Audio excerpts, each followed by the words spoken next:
People are full of love. And people are inherently good. There's just something positive about people that sometimes we underestimate.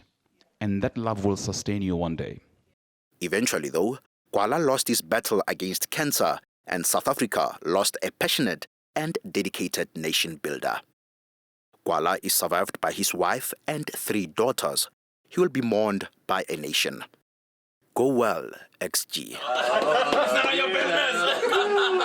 For Newsroom Africa, Channel 405, I'm Belane Pachadi. What an illustrious life. A life well led. We're also joined now by Nikiwe Bikitsha, who's also top broadcaster in her own right. My sister, thank you so much. Hi, JJ. Thank you so much for inviting me. For being here. Just kick us off. What's your most profound memory of Xolani Gwala? And such outpouring. There's no other way to describe what happened on Friday. Just an outpouring of love from far and wide. And justifiably so. I mean, not only was he a wonderful person and a friend and a great father, he was also truly an exemplary journalist. I worked with Xolani over 20 years. Our careers intersected in various ways in radio, as young reporters, also subsequently many years later at the SABC, both on television news and radio current affairs as well. And one of the things that I've been playing back to myself as I reflect on his life and his contribution and reminisce about Xolani, my friend, and Xolani, the broadcaster, is his meticulous sense of preparation. The sense with which he went into every story that he wanted to tell, whether he was a reporter or was in studio, such as yourself, JJ. Yeah. Just what was happening behind the scenes in the preparation. If you watched Xolani, he would pore over everything that he did so meticulously. The tiniest story, the biggest story, he would apply the same energy and the same passion to it. And that always struck me about him. And that is something that he was consistent with over the years. And I think it's something that we could all learn. We can all absolutely learn from that. And 24 years in this industry, and you're still having that kind of energy. What do you think guided him? What would be a big takeaway in terms of the value system that guided that kind of meticulousness? You know, it's something which I said in a discussion on Friday, because I said to him about 20 odd years ago when he left the 702 newsroom, we were all quite devastated that he was leaving us because he had been such a critical part of that newsroom. I said, Colin, why are you leaving us? You know, we're going to miss you so much. Why are you going to the SABC? You know, we all know how difficult it can be. It can be challenging politically, absolutely. You know? Yeah. And he said to me, you know, Nix, at some stage, all of us have to do our national duty. Absolutely. We all have to do our national service.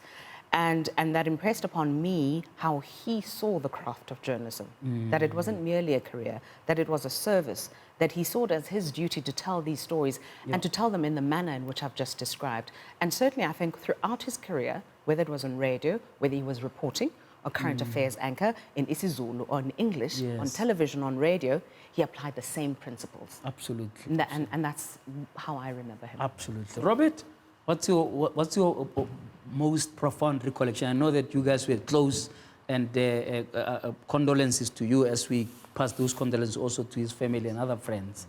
What's your reflection on his life? I think it's a very positive life. It's a life that he lived what he wanted to do. And I always talk about passion. I think the last time we met, we spoke about the passion in terms of what you do. And you don't find more passionate individual than he was. Every story needed to be done and told the way that it was supposed to be done and told. The meticulousness that Nikiwe talks about is exactly that. Whether it's a newspaper article, whether it's just conversations. I mean, he would want to talk about it. If he didn't know, he'll ask. You know, he was never shy to ask a person who he believes knows more than he does. Yes. And for him, it was never a case of, you know less. In fact, it empowered him to know more because it would put him in a better space in the interview situation. And I mean, we were the kind of friends where he knew that I was obsessed with current affairs, and I knew that he was obsessed about sport. You know, so it was like a whole crisscross of interest. Very interesting, you know? So that is why we had long, endless conversations, you know, through the night, through the day, whatever it was that we got an opportunity. because you knew that he wanted to engage or phone and say, hey, Bob, so my veg, you know, there was always, Yeah. you know, conversation of let's go have dinner so that we can actually talk and discuss X, Y, and Z. And in those discussions, the one thing that he wanted to do, obviously in radio, was to do the, you know, the breakfast show. It meant so much to him. And when he did, and he had so much respect for a guy like John Robbie, who he always seen arriving at 3 or 2 o'clock in the morning. Just to prepare. Just to prepare. Yeah. You know, people hear the top broadcasters on air from 6 o'clock and they think, oh, they just walked in. You know? And somebody has written a whole script. Absolutely. You can't conduct the kind of conversations and dialogue and interviews and interrogate them in the way that he did if you were just rocking up. Just walked in. You know, there's no such a thing. ways. And I think when you talk about current journalists, and I could hear even in your prelude earlier on, is that people need to respect the space. Absolutely. You know, the thing of arriving in press conferences as if you're arriving at a comedy show. You know? And there's journalists that are being led and told things, but they're busy laughing and giggling as if they're being entertained. You know, I think It's bad. the DSTV bouquet provides for Comedy Central. Newsrooms are not supposed to be that. Press conferences are not supposed to be that. And he would never be one of those people that are going there to be entertained. Yeah. You know, he would want to get information on behalf of the people that His can't get listeners, it. of his Because he's not doing it listeners, for himself. Absolutely. Absolutely. You know, so it was always important in terms of what is it that I can extract on behalf of the person that relies on me when they're stuck in traffic, when they are at home or wherever they are, that they get the story the way it was. But in the wee hours of the morning on Friday, you know, all I can say is that arriving at that hospital just before 2 a.m., I saw a person who was free of pain. Sure. You know, South Africans and Africa should not believe that Xolani did not suffer. Xolani suffered a hell of a lot. And the past 2 days before his passing, I think we all walked out of that hospital. We would look at each other and you know, when you're helpless Yeah. and you can feel that he obviously wanted to say something and it was at a stage he couldn't speak. He wanted to, there was something that was within him that he wanted to express, but he couldn't. But seeing him in his lifeless state that morning was such a person who was pain-free. And he was released of that pain because, I mean, he reminded me 2 months ago, he's like, hey man, Bob, you know, it's been 2 years, man, since my diagnosis. And you gotta remember, a diagnosis, which is stage 4 cancer, at the first go, everybody's writing you off. Absolutely. And that's exactly what a lot of people were already doing with him. And would you say his he passion couldn't. carried him through? Because, you know, a lot of us were surprised that, in fact, after a year, he was back on air. Yeah. And typical Xolani, caring about others who may be going through the same thing as him. Yeah, it was never about him. You know, it was never about him. He always cared about the next person. And that is why, in my expression right now, talking about the passion, for him, that microphone was an important thing. That microphone was the strongest communicator, not of carrying anybody else's story, but whether you're the president, the head of state of any country around the world, he would have his story. And we watched news gazillion times. I'm sure Christiana Mampo's ears are burning every time we'd watch her, or Anderson Cooper, or anybody else. You know, it was just about always learning as well, because, you know, trends are different. The way of doing things is different. But like I say, if there's anything we can learn that is encouraging, is to have the ability to fight, guys. And he fought. And even within the last few hours of his life, he was still fighting. His brother Mdu was by his side. Absolutely a good fight. And he was such a soldier right through. And that we should never give up. Whatever your dream or your passion is, see it through, regardless of the circumstances. Yeah. Bra Ops, must have been a privilege walking in the corridors of 702 lately with him back on his feet and actually showing that he's not giving up. Not only a privilege, JJ, it was an honor.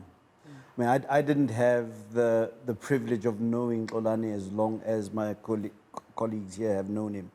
But the one thing that I remember about Xolani was, one, his passion and his meticulous love for his trade, his craft. He loved it so passionately, it's unbelievable. But for me, the most important thing about Xolani was his relatability.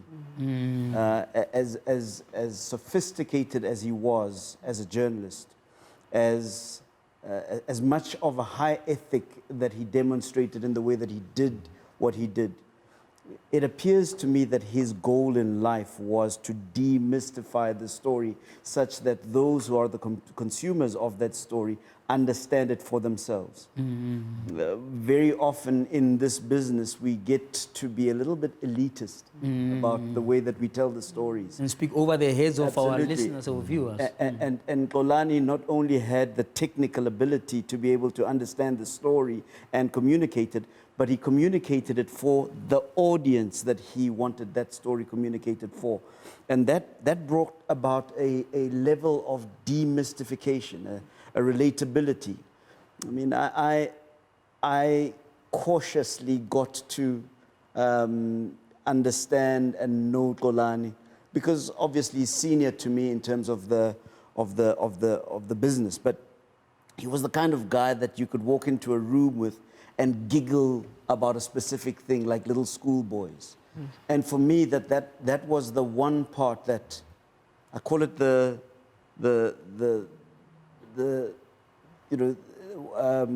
what's the singer's name? The guy with the big voice? Barry White.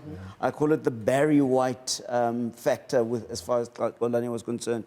Barry White could sing well, but he was still relatable. You could still, Xolani could tell a story very, very well, brilliantly so, but you could still understand him in terms of where you are in whatever station of life you are at. I wanna pick that up straight after the break, Bra Ops. And of course, if you are at home, you want to join in your tributes, you can give us a ring, of course, on 010-594-5140. You can give us a ring number there on your screen. After the break, we carry on. We're on a round table paying tribute to our newsmaker tonight, Xolani Gwala, who passed away on Friday. Let's take a break now.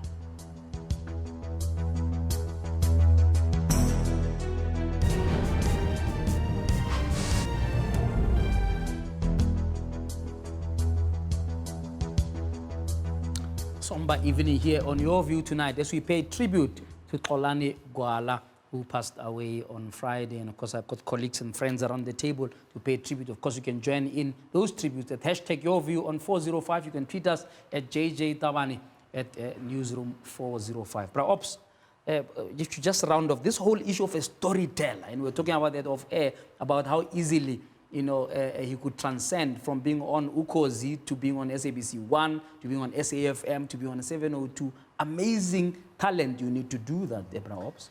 Talent, but also a deep consciousness of who you are. Xolani, much of what we do is a performance. I mean, here we are, we're sitting, there's cameras and so forth. Yeah. Xolani understood his work, but he wasn't performing Xolani-ness. He was who he was. Authentic.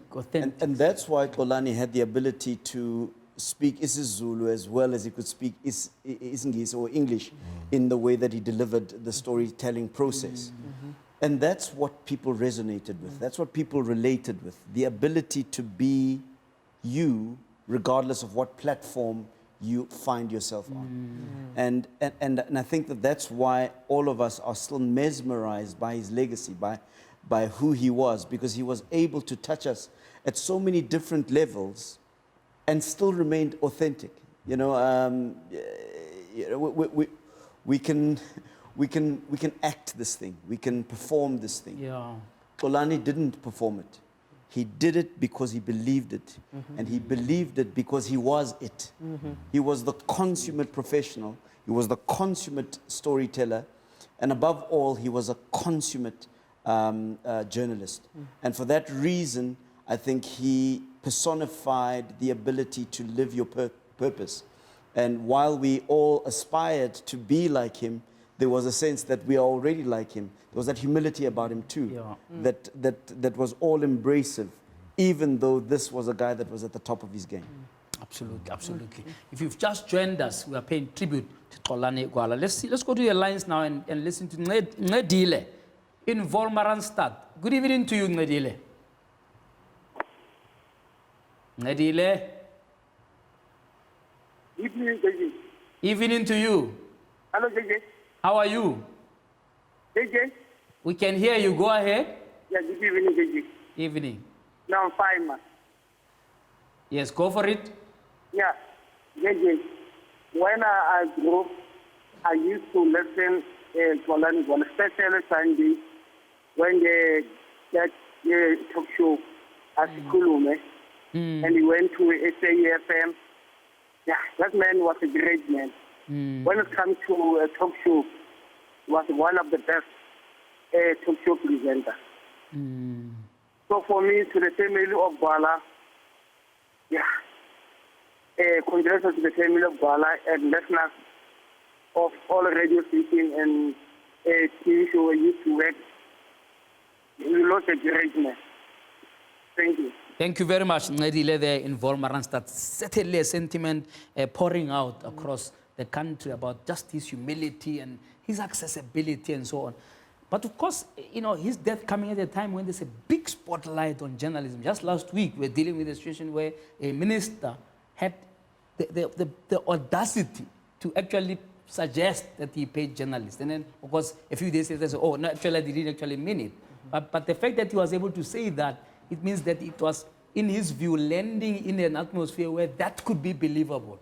The journalists have so departed from their mission, their task, that they could be paid to make a story go away. What are some of the reflections that we can use his life to further put this spotlight on our profession?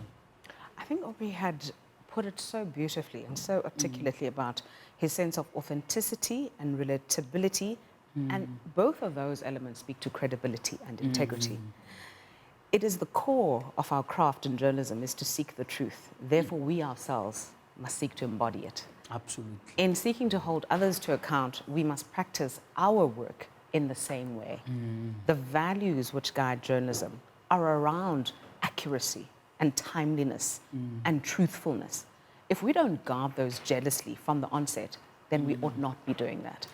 So in an environment where we are hearing allegations, and which are then subsequently retracted, it is troubling. And of course, it's not the first time that we've heard such manner of allegations, which is why, if I were to put my other hat on very, very quickly, as a member of the independent panel, which is looking into media credibility and ethics on behalf of SANEF, which is why SANEF felt the need to establish such a panel to look into some of these allegations which have come to light. And we're in the midst of all of that, and we should be able to report to the South African public in June next year. But I do want to go back to Xolani as we pay tribute to him. There was something that, I mean, Robert touched on some of the people that we used to watch and learn from and would be inspired by. Larry King, you know, a legend of his time, a legend of an interviewer. Larry King was very present. And one of the things that Guala and I used to learn from him, he always said that you've got to remember that the story is not about you. Xolani Gwala embodied that. It didn't matter how famous or how popular he became. Even if you were walking with him through the airport, on the shopping mall, and people idolized him, or he was in the newsroom with junior reporters, he tackled that story with meaning because he knew the story was not about him. It was never about him. And I think that is such an important element for us to think about.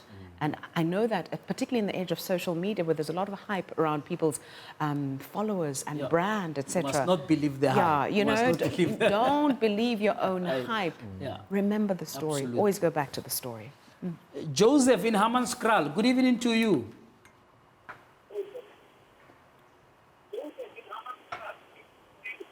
Good evening, sir. Evening to you, Joseph. Go for it. My first comment is that, look,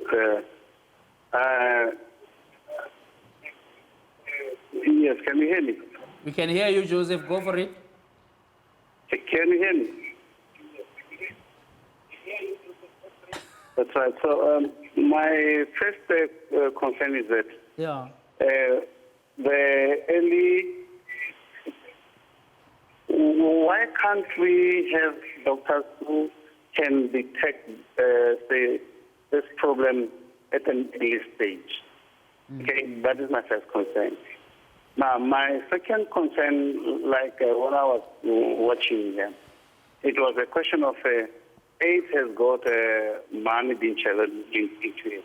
So why can't we channel money into such a disease? Now, you as journalists, I think you have a role to play in this regard to persuade the government to do that. All right, Joseph, we're going to have to leave it there. You want to switch off your television next time and don't listen to yourself on TV. There is a big issue about the cost of care when it comes to cancer. And in fact, even suggested that this is such an epidemic, we should be tackling it on the same level as we are tackling HIV/AIDS in terms of the resources that are being poured into awareness, into care, into follow-up treatment, etc., Robert? Yeah, I mean, we spoke about cardiovascular disease the last time when I was here. And it's the same realm that and effectiveness that should be thrown into cancer. And the caller rightfully does ask a very innocent question about why can't there be early detection, or why can't doctors be able to detect it early? Now, the primary example would be Xolani Gwala, because when he went to his general practitioner, because he could feel through time that there was something wrong within him, and he was given Myprodols, and he was told things will go away. He was given aspirins, and was told things would go away, and he had a whole plastic bag, and I'm not exaggerating, full of these so-called, no, just take this aspirin, that Myprodol, this, we'll sort you out, And there's no intense examination of what exactly is it that patient is complaining about, but we can quickly give you something to try and deal with the problem. So it wasn't up until, his wife saw him when he went to pick up at the airport and said, you are not well. I am going to take you straight to the hospital. So it was from airport, not home to go change or anything, straight to the airport. So that's a Sunday. Monday, they're doing the examination. Tuesday, they are telling him that you've got cancer. Stage 4. Wednesday, they're going into an operating table. Going into the, to try and alleviate it with regard to the first part where they could start, which was the colon, right? But like I'm saying, it sounds like glibly talking about it, but the colon was the first, but they were trying to control it because that was the center piece. But that was preluding what they were going to go into thereafter, which was the liver. And remember, by then, I think 11 of the 15 lymph nodes had already been affected. So affected in such a severe way that it was just basically that stage 4. Cancer where if you don't fight it, you're done. Dr. Gude and his team, in using a platform like this, I need to take my hat off to them. Absolutely. Young doctors, brave doctors, and they said to Xolani, listen, this is going to be a very vicious kind of treatment that we're going to give you. Are you ready for it? Is that what you want to do? And Xolani was like, at this stage right now, why not? Let's go for it. And they didn't relent. From the beginning, they were there guiding him, explaining, but going for it. Absolutely. When he was going for chemo, it was draining, but it took time. I mean, here's a person who changed his lifestyle, was fit, was eating well. He was taking me to restaurants, roots and something, where they just eat very healthy foods and so on. He ran the London Marathon. No, he was. And remember, he had just come back from that. He was the sign of health and prosperity and somebody who was ready to run more marathons. But how in all of that do we then come back and see him and then we see the deterioration in his health? How do we explain to people that you move from that, achieving a milestone, a high in your personal life? I just don't know how to relate to this whole of I think GPs must just be told to go back to school. No, but GPs, maybe there shouldn't be anything called GP. They must all specialize in something because there's so many stories of people just basically dying in the hands of their GPs until somebody says, hey, can you go and see a specialist? JJ, I'm not lying to you when I say it was a whole plastic bag full of tablets that ultimately were not going to contribute That's truly to healing him. We're going to have to take a break now. Oops, I'll come back to you to come in. And of course, Food is standing by on the line to talk to us also after the headlines with Carmen ready. Over to you, Carmen.